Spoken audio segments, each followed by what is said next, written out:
ఆధుని ప్రజలపై వైసీపీది కపట ప్రేమని ఎమ్మెల్యే జయనాగేశ్వరరెడ్డి ఎద్దేవా చేశారు. ఎమ్మెగనూరు జిల్లా కావాలని జయనాగేశ్వరరెడ్డి మరోసారి డిమాండ్ చేశారు. బుట్టారేణుక వ్యాఖ్యలకు ఎమ్మెల్యే జయనాగేశ్వరరెడ్డి కౌంటర్ ఇచ్చారు. బట్ట కాల్చి ఎదుటివారి మొహం మీద వేయటం ఆమెకు అలవాటేనన్నారు. మినరల్ వెల్త్ కానీ అక్కడ ఉన్నటువంటి పరిశ్రమలు కానీ అన్నీ అక్కడికి వెళ్ళిపోయినాయి. మా కర్నూలు పార్లమెంట్లో ఏం మిగిలింది? ఇంకా కొండారెడ్డి బురుజు, గాల్దిన్న ప్రాజెక్టు, మంత్రాలయ మఠం తప్ప ఇంకేం మిగలేదు. మరి ఇట్లా జరగడానికి కారకులు ఎవరు? వైసీపీ నాయకులు, వైసీపీ ప్రభుత్వం కాదా? మరి ఈరోజు పశ్చిమ ప్రాంతము కర్నూలు నుంచి ఆదోనికి దాదాపు 120 కిలోమీటర్లు, 100 నుంచి 120 కిలోమీటర్లు. ఒక సామాన్యుడు ఈరోజు కర్నూలుకి పోవాలంటే ఎక్కడి నుంచి పోతాడు, ఎట్లా పోతాడు?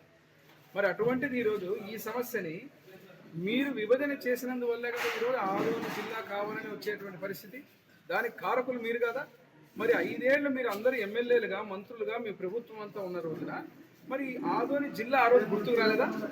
మరి ఈ రోజు మీకు గుర్తు వచ్చినప్పుడు ఖచ్చితంగా దాన్ని సక్రమంగా చేయాల్సిన బాధ్యత కూటమి ప్రభుత్వం మీద కూడా ఉంది. కాబట్టి నాకు కూడా ఎమ్మెగనూరు నియోజకవర్గ స్వార్థం నా స్వార్థం కాబట్టి సహేతుకంగా, సాంకేతికంగా అన్ని రకాలుగా అన్ని ఊర్లకు, నియోజకవర్గాలకు సమదూరంలో ఉన్న ఎమ్మెగనూరుని జిల్లా చేయాలని నేను తప్ప మీరు బట్ట కాల్చి మొహం మీద వేస్తే తుడుచుకుంటే ఆ మరకలు రుద్దుకోవడానికి మేము సిద్ధంగా లేము. నిజంగా మీకు చిత్తశుద్ధి ఉంటే మీరు 5 ఏళ్ళు పరిపాలన చేసిన రోజు ఆ రోజు ఆదోని జిల్లా ఎందుకు ఇవ్వలేదు? మరి ఈరోజు ఏదో రాజకీయ కోణంలో మీ ఉనికిని కాపాడుకోవడానికి ఈరోజు వచ్చి ఆదోని జిల్లా ఇవ్వాలా, ఆదోని జిల్లాకు మేము మద్దతు తెలుపుతాం, రేపు వస్తే మేము ఇచ్చేస్తాం. మీరు ఇచ్చిన కర్మ కోసమే కదా ఈరోజు కర్నూలు, నంద్యాల పార్లమెంట్ ఈరోజు విడగొట్టినందుకే కదా ఈ పరిస్థితి.